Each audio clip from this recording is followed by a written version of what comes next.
अस्सलाम वालेकुम व्यूअर्स, उम्मीद करती हूँ कि आप सब खैरियत से होंगे। मैं आज आप लोगों के लिए जिन अफ़राद को कसरत से और बार-बार पेशाब आता है, उनकी ये प्रॉब्लम को सॉल्व करने के लिए मैं एक आसान सी रेमेडी लेकर आई हूँ, जिसके इस्तेमाल से आप अपनी इस पेशाब को आने की प्रॉब्लम को आप दूर कर सकते हैं। चलिए देखते हैं कि वो कौन-सी इंग्रेडिएंट है कि जिसको इस्तेमाल करके आप अपने इस मसले को हल कर सकते हैं।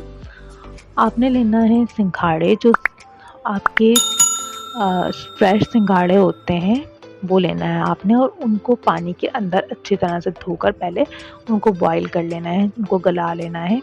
जब वो बॉयल हो जाएँ, गल जाएँ, तो उनमें से आपने 50 ग्राम सिंघाड़े खोल लेना है उसके छिलकों को, और अंदर जो उसकी गिरी निकलती है वाइट कलर की, वो तकरीबन 50 ग्राम आपने रोज़ाना इस्तेमाल करनी है।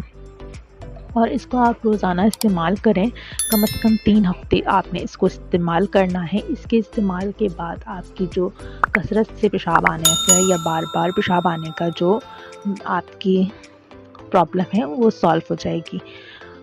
उम्मीद करती हूँ कि मेरी बाकी रेमेडीज़ की तरह ये रेमेडी भी आप लोगों को पसंद आई होगी। मेरी इसी तरह की आसान सी रेमेडीज़ को हासिल करने के लिए मेरे चैनल को सब्सक्राइब कीजिए, मेरी वीडियोज़ को लाइक और शेयर कीजिए। अल्लाह हाफ़िज़।